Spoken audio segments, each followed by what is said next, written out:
नमस्कार, मैं अपूर्वा। आप देख रहे हैं द सहारा न्यूज चैनल। आइए नजर डालते हैं आज की कुछ खास खबर की ओर। बाबा साहेब भीमराव अंबेडकर के ऊपर गृह मंत्री अमित शाह के टिप्पणी के बाद से हमलावर हुआ। विपक्ष देश भर में धरने प्रदर्शन कर जहां सत्ता पक्ष को घेरने में कोई कसर नहीं छोड़ना चाह रहा है, वहीं सरकार में बैठी भाजपा के सांसद बौखलाहट में विपक्षी सांसदों के साथ धक्का मुक्की कर संसद में विपक्ष के नेता राहुल गांधी के ऊपर हत्या का प्रसार जैसे संगीन आरोप लगाकर एफआईआर दर्ज करवा चुके हैं। इन दोनों ही मुद्दों को लेकर राष्ट्रीय राजधानी दिल्ली में भी सभी जिलों में जोरदार प्रदर्शन और अमित शाह का पुतला दहन कर अपना रोष प्रकट किया। इसी कड़ी में करावल नगर कांग्रेस जिलाध्यक्ष आदेश भारद्वाज के नेतृत्व में भी एक विशाल धरना प्रदर्शन किया गया। बुराड़ी विधानसभा प्रत्याशी मंगेश त्यागी सहित तमाम कार्यकर्ताओं ने जिला कार्यालय पर एकत्रित होकर हाथों में बाबा साहेब अम्बेडकर की तस्वीर लेकर बुराड़ी मेन चौक तक मार्च निकाला और पुतला दहन किया। धरने प्रदर्शन का नेतृत्व कर रहे जिला अध्यक्ष आदेश भारद्वाज और कांग्रेस के बुराड़ी विधानसभा उम्मीदवार मंगेश त्यागी ने कहा कि जिस तरह से देश के गृह मंत्री अमित शाह ने बाबा साहेब पर अभद्र टिप्पणी की, वह अपने आप में ही एक निंदनीय विषय है। लेकिन सत्ता के मद में चूर भाजपा और उसके सूत्रधारों को यह हक बिल्कुल नहीं है कि वह देश के 140 करोड़ लोगों के आदर्श बाबा साहेब भीमराव अंबेडकर जी का अपमान करें।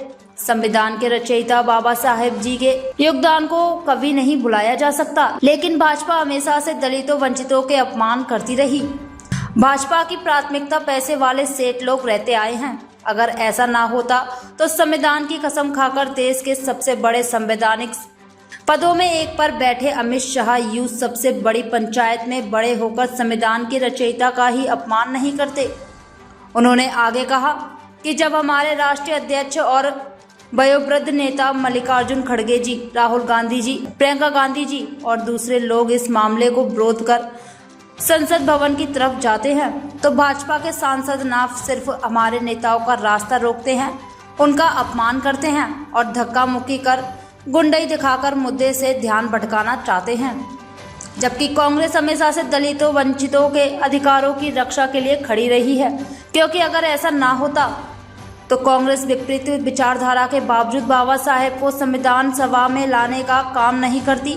अगर आपको ध्यान हो तो जब बाबा साहेब बंगाल से चुनाव हार गए थे तो कांग्रेस ने महाराष्ट्र में अपने एक साथी एम.आर. जयकर से इस्तीफा दिलवाया और उनकी जगह बाबा साहेब को चुनकर संविधान सभा में भेजा।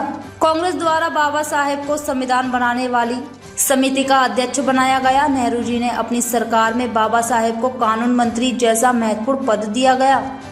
बाबा साहेब को अपनी कैबिनेट में लाना कांग्रेस की मजबूरी नहीं थी, बल्कि कांग्रेस की यह सोच थी कि बाबा साहेब एक विद्वान व्यक्ति है और आज देश जिस हालत में है, इस हालात में ऐसे विद्वान व्यक्ति की दूरगामी सोच की जरूरत देश को है। और आज भी कांग्रेस उसी परिपाटी पर चलकर नागरिकों के हकों की लड़ाई लड़ रही है। यदि आपने हमारा न्यूज चैनल सब्सक्राइब नहीं किया है तो पहले please the Sahara news channel को सब्सक्राइब करें, बेल आइकन को दबाएं, लाइक करें और आपको हमारा चैनल कैसा लगा कमेंट बॉक्स में लिखें।